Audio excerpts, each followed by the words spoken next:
తాకట్లో ఉన్న మీ బంగారాన్ని విడిపించి ఆ రోజు ఆన్లైన్ రేటుకి కొంటాం. Sharma gold company.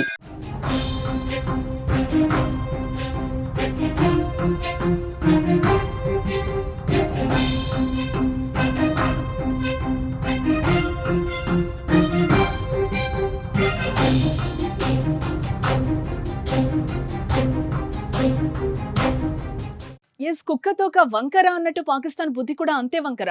అబద్ధాలు, మాట మీద నిలబడకపోవడం, కుట్రలు, కుతంత్రాలు, ఇవే పాక్ నైజం.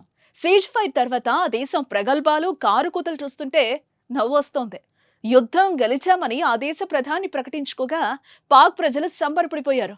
ఇప్పుడు ఏకంగా పాకిస్తాన్ ఆర్మీ ప్రతినిధి అహ్మద్ అరీఫ్ భారీగా డైలాగ్స్ కొడుతున్నాడు. సీజ్ ఫైర్ కోసం పాకిస్తాన్ అభ్యర్థించలేదని ఇండియానే బ్రతిమాలిందంటూ ప్రగల్భాలు పలుకుతున్నాడు.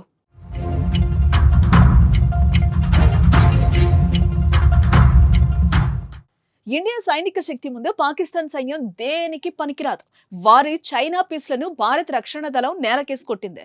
400 డ్రోన్లను పంపిస్తే ధ్వంసం చేశాం. క్షిపణులను తిప్పి తిప్పి కొట్టాం. పాక్ ఫైటర్ జెట్స్ కూడా నాశనం చేశాయి మన భద్రతా దళాలు. కానీ మన దాడులను ఒక్కటి కూడా పాక్ అడ్డుకోలేకపోయింది. ప్రధాన నగరాలన్నీ మన ఆయుధాలు టచ్ చేసి బాంబులు వేసొచ్చాయి. కరాచీ పోర్టుతో పాటు 4 ఎయిర్ బేస్లను కూడా ధ్వంసం చేశాయి.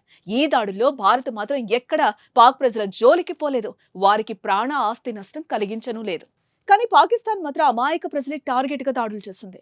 సరిహద్దు ప్రజల ఇంటిపైకి బాంబులు వదిలారు. వారి ప్రాణాలు తీశారు. చివరికి భారత్ దాడులు తట్టుకోలేమని తేలిపోయిన పాకిస్తాన్ అమెరికా సాయంతో ఇండియాను సీజ్ ఫైర్ కొప్పించింది. కానీ ఇప్పుడు మాత్రం మేము ఒప్పుకోలేదు, తామే బతింలాడారు అంటూ అబద్ధాలను అల్లేస్తోంది.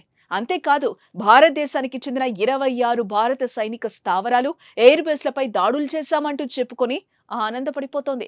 బ్రహ్మోస్ క్షిపణి స్టోరేజ్ ఫెసిలిటీని కూడా పాక్ ధ్వంసం చేసిందని అహ్మద్ అరీఫ్ చౌదరి అన్నారు. Let me say it very clearly and put it on record. Pakistan never requested. The fact of the matter is that on the night of 6th and 7th May, once those ghastly and cowardly attacks were made, the Indians requested after those attacks. And Pakistan gave a very clear response that we will communicate back only after we have given the response that this and retribution that this act deserves.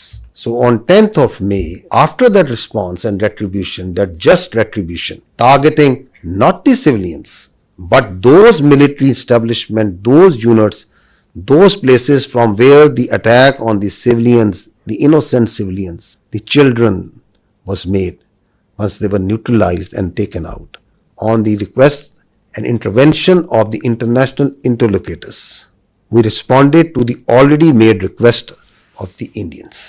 ఇది పాకిస్తాన్ బుద్ధి. ఇలా ప్రవర్తించడం ఆ దేశానికి ఏం కొత్త కాదు కదా.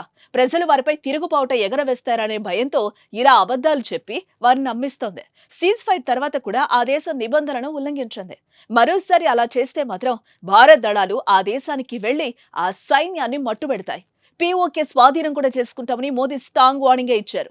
తోక జాడిస్తే మాత్రం కట్ చేయడానికి భారత్ సిద్ధంగా ఉంది. మరి కవ్వించి పతనం అయిపోతారో లేదా ఒళ్ళు దగ్గర పెట్టుకుని జాగ్రత్తగా ఉంటారో చూడాలి మనం కూడా. And if you see publicly, what's on the public record? What I have shown you just now. What was the public position of the Ministry of Defence of the Indian Armed Forces? Who was asking for non-escalation once the just retribution of Pakistan Armed Forces have gone? So I think the record publicly, the facts speak for themselves. You want me to make public that what strategy are we going to adopt?